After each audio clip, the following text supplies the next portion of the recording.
Hello, everybody. Welcome to the Full Court Press. I am your host, Drew Duncan. Do not forget that Facebook, Twitter, and Instagram is all at Drew Duncan 83.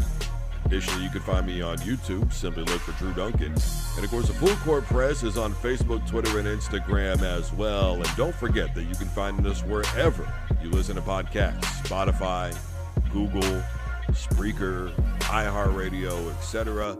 Just tell your device to play the Full Court Press by Drew Duncan.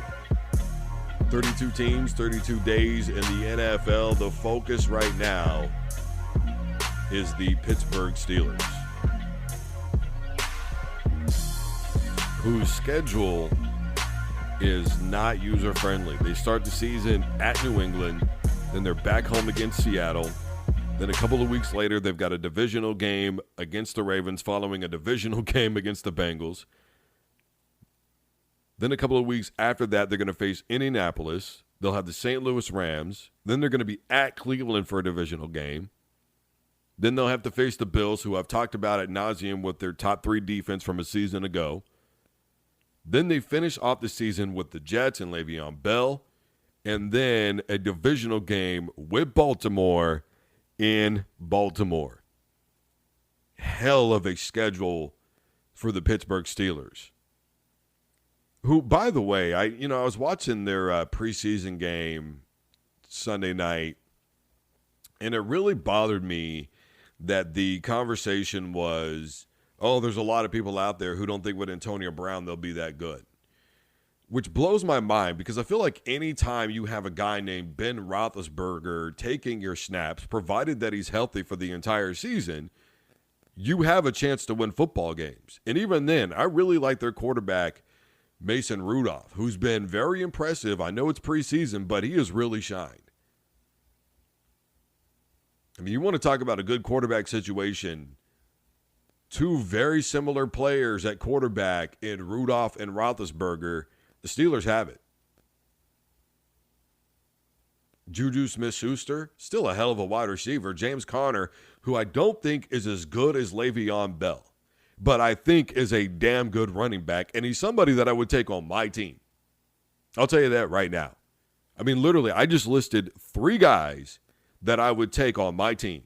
Conner, Roethlisberger, Schuster, and I would probably even at this juncture take Mason Rudolph without really still knowing a whole lot about how he's going to do in the NFL. His time at Oklahoma State, to me, was kind of hit and miss, very good against teams that were not very good. And at Big 12, they don't play a whole lot of defense there. How good are Big 12 quarterbacks in the NFL? I mean, right now, you have Baker Mayfield and who else? Sam Bradford exceeded my expectations, but again, very injury prone. So with Mason Rudolph, it's kind of one of those deals, right? When you look at this football team and you go, I don't know. But I'd still probably take him, at least as a backup right now. I think he's got an arm that is not quite as strong as many people think that it is, and it definitely doesn't compare to the strength of Ben Roethlisberger, but he certainly has the accuracy, and anything about 40-yard range or so, he can get it there, and he can get it there in a hurry, and he throws a nice, high-lofting football, something that we don't see a lot of times anymore in the NFL. It really bothers me that a lot of people, though, would even begin to think that with Mike Tomlin as your head coach, that this is a football team that still is not capable for some reason of winning 11 games this year. Now, look, I have said from the beginning that the division that they're in, right, with the Browns, the Ravens, the Bengals, it could be the toughest division in all the NFL going into this season. Sorry, NFC East fans, but I think that this year, looking at it from top to bottom, that's going to be the division to go through to get to the Super Bowl this year. Am I sold on Cleveland going to a Super Bowl? No. Am I sold on them winning 10 or 11 games? Why not? Am I sold on Baltimore going to a Super Bowl? No. Am I sold on them winning 10 or 11 games? Why not? Am I sold on Pittsburgh going to a Super Bowl? No. But am I sold on them winning 10 or 11 games? Why not? I know that the schedule is really vicious. But the experience of Tomlin And Roethlisberger in these situations, I think, makes up for all of that. And look, here's the thing. Defensively, we're going to find out who Pittsburgh is this year very, very early. Why? Because they're going to be going against Brady. Why? Because they're going to be going against Russell Wilson. Because they're going to see Baker Mayfield twice. Because they're going to see Lamar Jackson and the Baltimore Ravens twice. And their first meeting again with the Ravens comes fairly early in the season on October 6th. They're going to have to face Phillip Rivers and the LA Chargers. So we're going to find out defensively very quickly who this football team is. Look, last year, one of the key games that I look at was that Kansas City Chiefs game. Horrendous start, pretty good finish, couldn't come away with the victory, but they were playing from behind the 8-ball for a good majority of that football game. Now, obviously they were able to get that game tied, if I remember correctly, at the end of the first half, and then from there it was just kind of back and forth. But here's my thing. Defensively, that's the game that I would look at if I'm Pittsburgh on how I can improve, because I'm going to see similar players. Do I think that Baker Mayfield is better than Patrick Mahomes? No. Do I think that Lamar Jackson is better than Patrick Mahomes? As of now, again, no. But they are very similar in what they can do in that pocket, out of that pocket, arm strength, ability to throw on the run, all those things. To create, to draw in defenders. Those are the things that those guys can do that are very similar. And when I look at the Steelers, I start thinking about their backup quarterback or anybody that's on that practice squad who can duplicate what those guys can do at quarterback. In terms of technique, all those things. So those are things that I would be definitely concerned about if I'm Pittsburgh Steelers fan.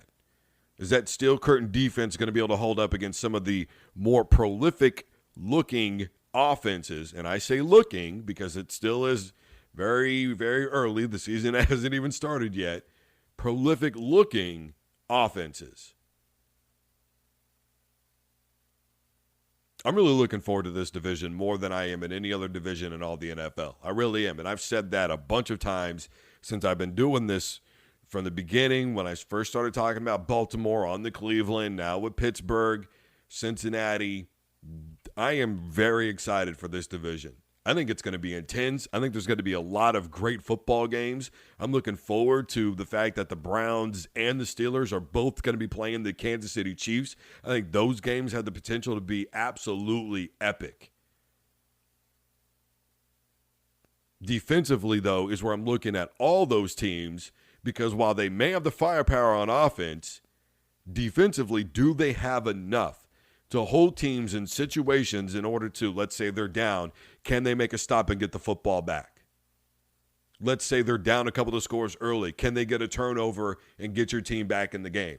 On special teams, can they get a really good punt return or kick return back to give your team really good field position and give you a chance to get back in the game? Or even yet, better yet, I should say, put your team in a situation to, we could put this away early.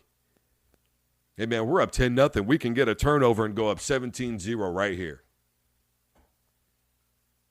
We can take complete control of this football game early on.